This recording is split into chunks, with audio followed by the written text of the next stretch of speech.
We're here on Facebook and in Zoom, excuse me, for our Raising Our Resilience Monday Mindset moment for parents. These are for busy parents to pack in really life-changing, habit-changing tips and strategies to radically sometimes shift your family culture.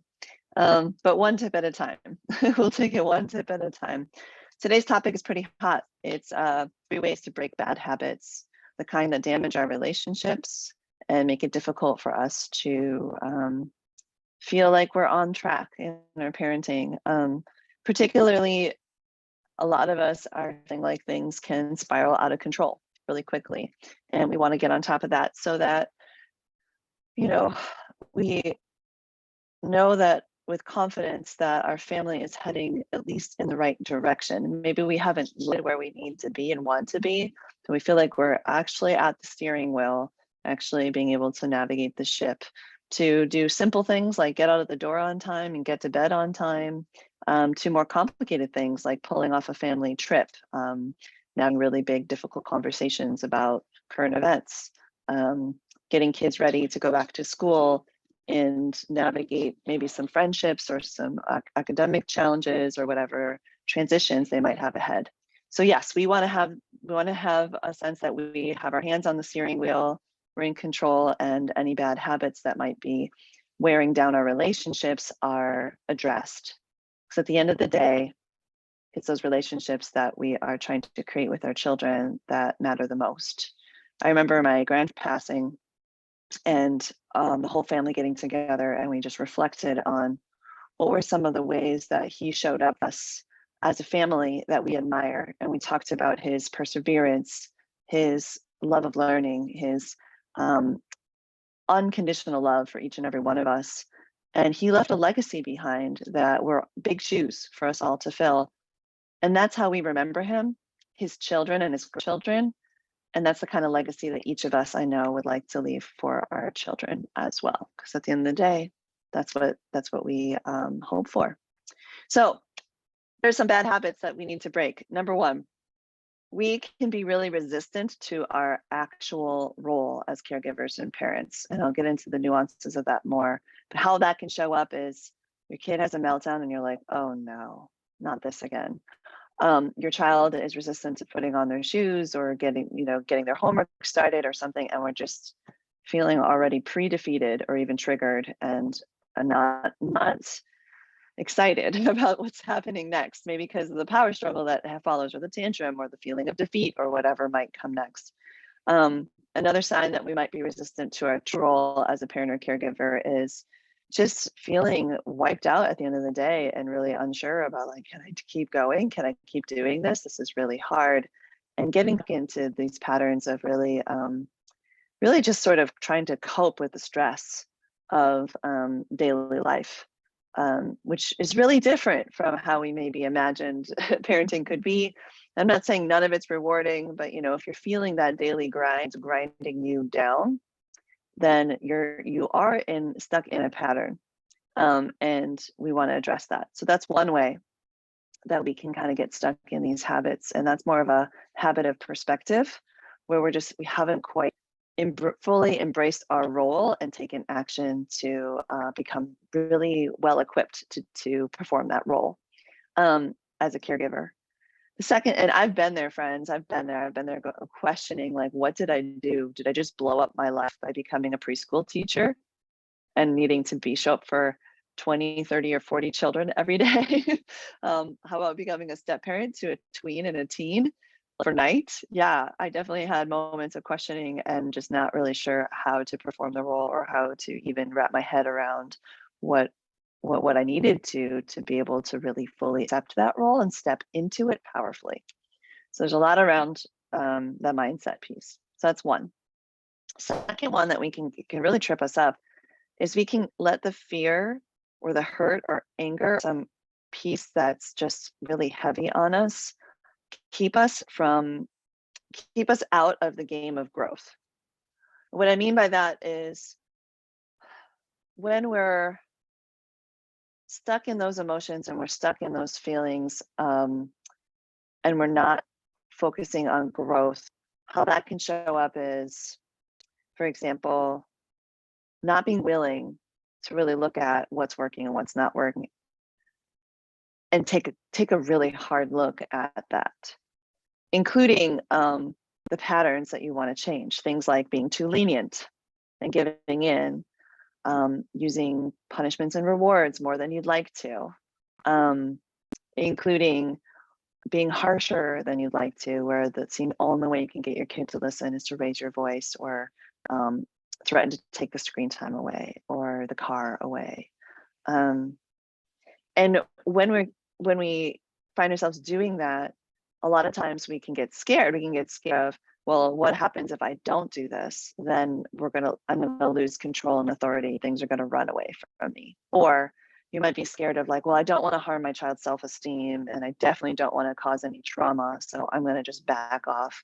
But then you're really giving the structure your child needs, right?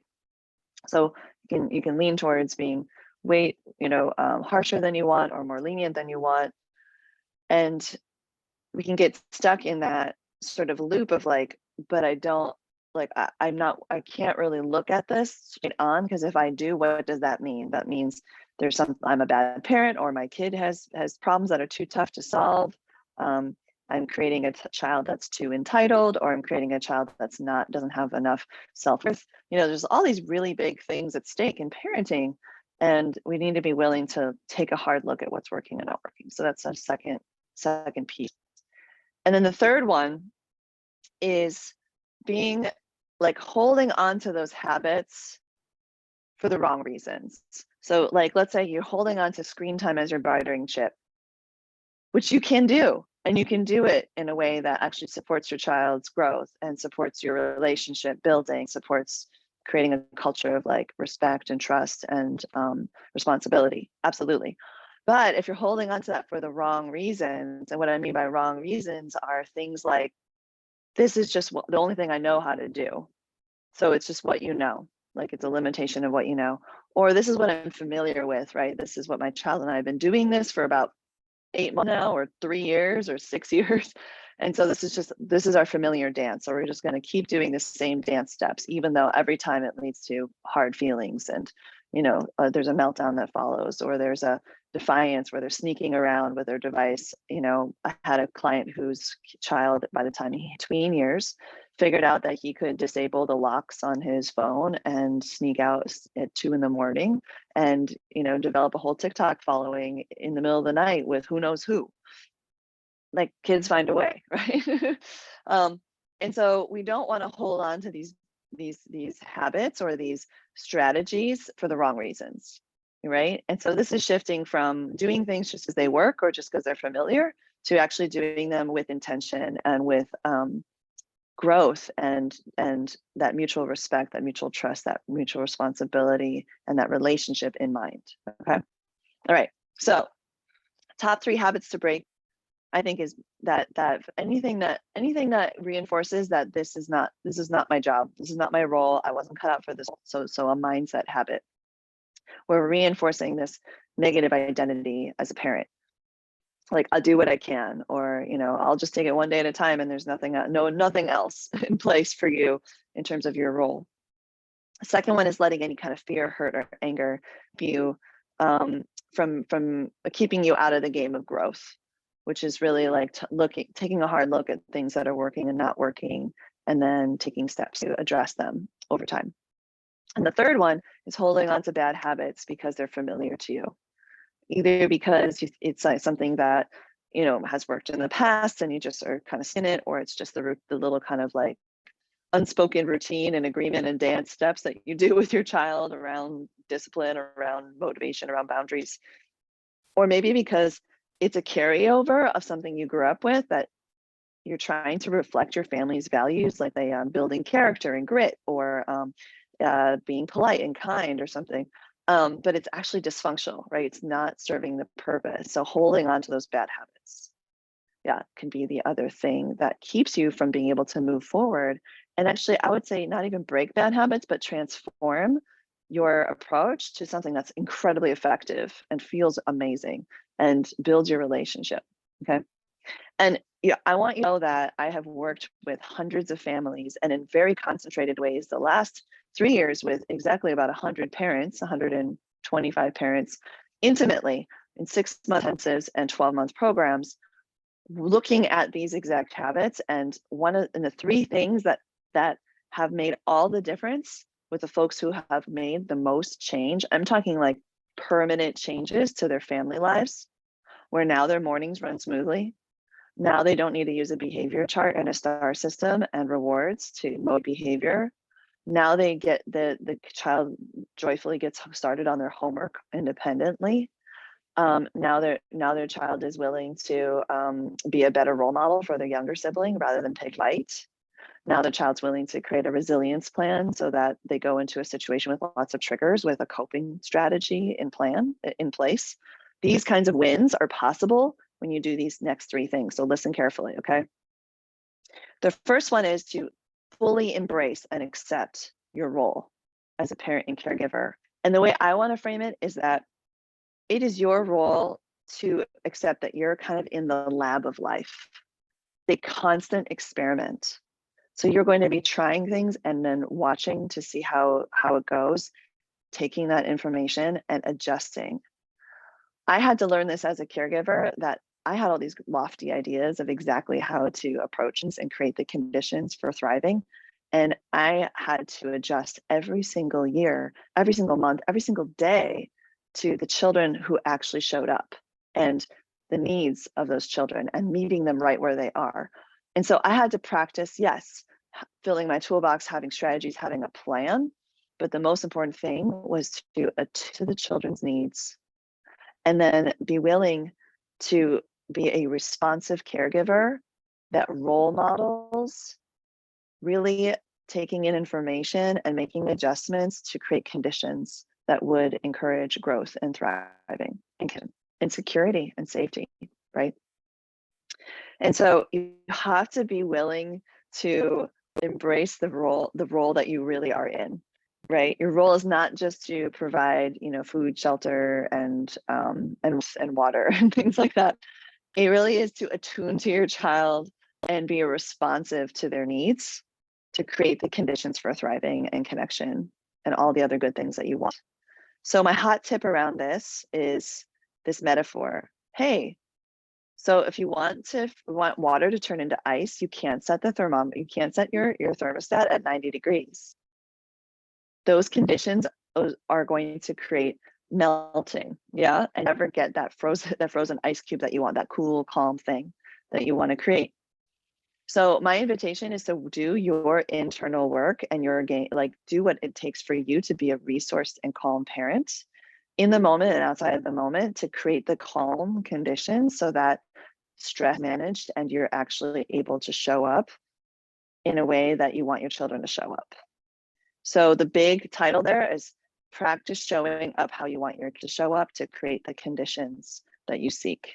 To create the conditions that will lead to the behavior that you seek. So if you have a practice of rushing, of packing the schedule, of not being available because you're on the phones too much, of not really sticking to really important routines like food and like when meals happen and when bedtime happens and when rest happens, you got to tighten it up and realize that it is your job to create the right conditions for thriving. When you do that, amazing what can happen. I've had parents hack their routines, create the boundaries and structures that the kids need to feel comfortable and safe and know what their choices are, know what their responsibility is versus the adult's responsibility for keeping them safe, for kind of creating the guardrails. And within 2 to 3 months, huge changes in behavior, huge changes in like how they relate, where communication is flowing better, love is flowing better. So embrace the role, friends. This is your job.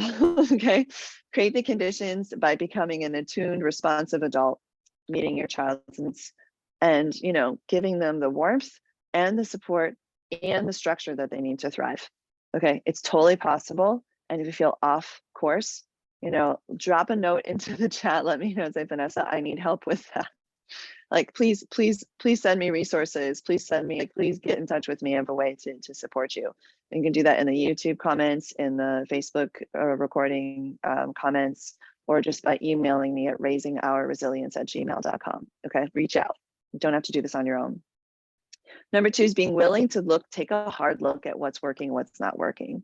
Don't be shy to actually take inventory of what is going on in your family system. And to help you out, I have created a parenting strengths quiz that you can absolutely take advantage of today. Go ahead and click on it. It takes about 10 minutes to take this quiz. And I built this quiz to help parents specifically identify what's working, what's not working, so they know where their strength areas are that they can build off of, but then also some areas that we might consider gaps, like things that you never learned because you didn't get training in it yet. And maybe you didn't have a strong model of those particular things, like conflict resolution, for example, growing up. So take the quiz, and in there is also an opportunity to apply for for my year-long program, the immersion, just letting me know if you have an interest in the second half. And then you can even book a time to meet with me, and we'll go over your quiz results and see if it's a fit for you to hop into my year-long program. It's called the Family Foundations Immersion. Starts in July. We have just a handful of spots left. So we have a beautiful cohort of already 26 families, and we cap at 30. And we have a couple of families really looking at joining today and tomorrow. So this is something you think might be in service to you and your family right now. You don't want to wait till like January cohort. You're going to want to get on it. Take the quiz, book your time, and we'll be chatting soon. Okay. Now, third tip. So besides accepting your role as an attuned, responsive, caregiver, creating the conditions for thriving, being willing to take a hard look at what's working and not working. My third tip is make incremental changes over time. This is not about throwing the whole playbook out and starting with a blank piece of paper. This is about building on what's already working and making incremental changes over time.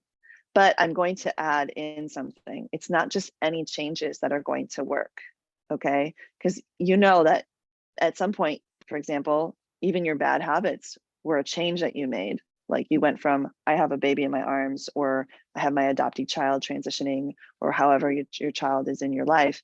You had a transition period, but then you had to make some choices and establish how things were going to go, right? So right now, though, you get to do that again and again and again and again. You get to keep making choices and changes. So no matter what patterns you're in or what habits you've already established, you can change them, but you need to make them incrementally over time.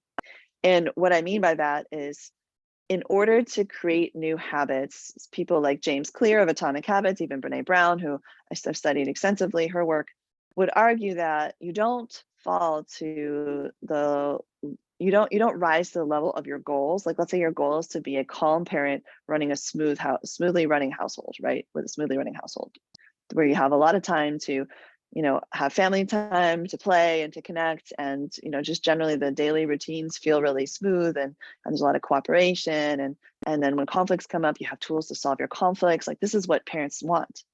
And I've been noticing this, this is what parents have been telling me, speaking to hundreds of them, especially in the pandemic, like, my gosh, Vanessa, can we at least have daily life go smoothly where we're building our relationships and building skills?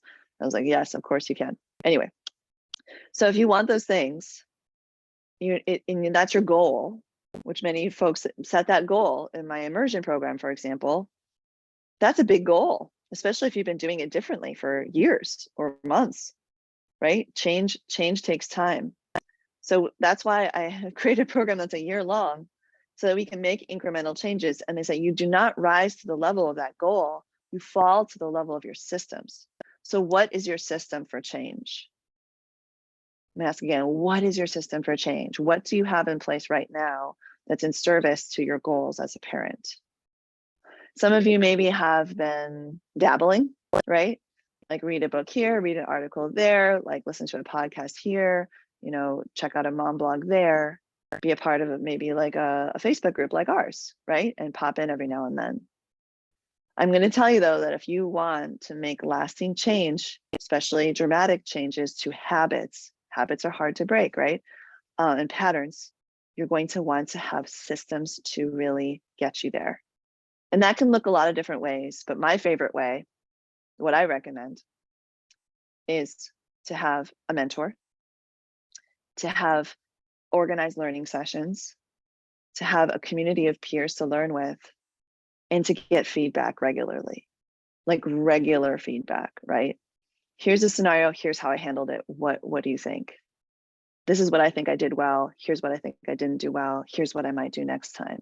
And if you have a co-parent and they're in that conversation too, wow, right? So actually making the time, the space, and putting in some effort to coordinate around how you're running daily life as a family with mentorship and peer support in place, it's a recipe for success.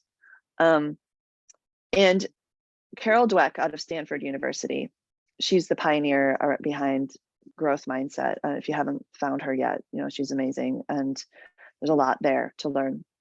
Something I teach like about 4 or 5 times a year in my immersion because it's such a seminal piece of work.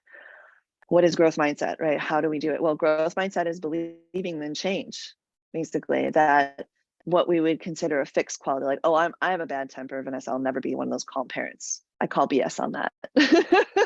I'm doing it. I'm calling BS on that. No, you can absolutely change. I'm one of the most sensitive people I know. I would literally fall apart anytime I was around strong emotions. So imagine me in a classroom of 12, 24, 36 children where meltdowns are happening left and right every day. My system was on overdrive. And I learned, though, coping tools. I learned how to reset my nervous system. I learned how to have a calmer baseline, and I trained myself to be able to respond calmly. It's totally possible. So if I can do it, you can do it. If this mom who used to yell on the street at her kids daily, well, not in the street daily, but yelled at daily, got to a place where it was only happening once a week within 3 to 6 months, like you can do it too. Okay. So whatever story you're telling yourself about change is impossible, I call BS on it. And so would Carol Dweck. I don't know if she'd say those words, but she says that, these things that we assume are fixed qualities like temperament, like even character, even, and also just like propensity to be able to do things like being musical or being athletic or anything. Like, yes, we all have a range of within which we can grow, like where we're starting and where maybe our like tapping out point is, like our limit of our growth. But within that range, we can absolutely influence it. And having that mindset of like, we can actually create growth and change in our lives is tremendous. And we want to pass that on to our kids. And one of the ways we can do that is by believing the truth that as a parent, we can grow. We can grow in our parenting skills, our own personal resilience, our personal power, our personal clarity. We can absolutely do that.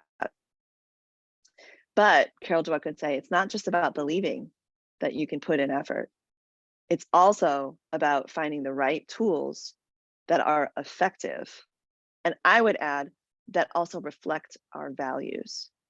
This is not a one size fits all regimen, friends. This is picking from a menu to be able to find your own authentic version of what being the best parent you were meant to be looks like, feels like, sounds like. And it's possible, and I want you to know. So if you're at all inspired by this, let me know in the comments and chat, what were your takeaways? Again, we're breaking 3 habits today with 3 powerful tools, really accepting that you're in the lab of life and you are, your role is to be that attuned, responsive caregiver, figuring out your child's needs, meeting them there, and creating the conditions to thrive. Number 1, top 1. If you get nothing else out of it, please take that one away. So anytime you're catching yourself in the other story that this isn't my job, I'm not cut out for this, blast it away and get on board, okay? Second one is being willing to take a hard look at what's working and not working. You can utilize my quiz, but just as an attitude adjustment around like staying in the game of growth, right? Like, what am I doing that's not working and how can I possibly change it? Like, what's going to make the biggest difference here? And stay in that space. And when you do that, make incremental changes from there, and create systems and find effective tools and strategies to support your efforts in making those changes now that you believe in the changes, right? Okay. All right. So 1, 2, 3, we got you. Let us know in the chat, in the comments, what you got out of this training. We're so excited that we're able to support you today. I believe in growth and change, and I believe that you can do it. And I also believe that parents deserve to be regarded at the same level as lawyers, doctors, physicians, business owners, other folks who are performing important roles that have a big impact on lives. And it's why I've dedicated my life's work to this. This is why I'm here today doing what I do. And I just so want to honor the role that you play in your children's lives. It's not a small thing. It's one of the most important things that you're going to do in your lifetime. And it deserves that level of respect and regard and resources. So yeah, let us know if this was useful to you. We'd love to hear from you. Your takeaways are always useful. Put them in the chat, put them in the comments. Other people can see them. And we are going to be back, let's see, not next week because it's July 4th. We're skipping a week. We'll be back on July 11th for another Mindset Monday. And we're going to be talking about a whole new topic then. And we're so excited to have you there. In the meantime, if you want to be able to hop into this cohort of the immersion, you need to act soon. Go ahead and take the quiz. Let us know why you're interested. And maybe one of those last couple spots will be for you. All right, lots of love. See you until next time.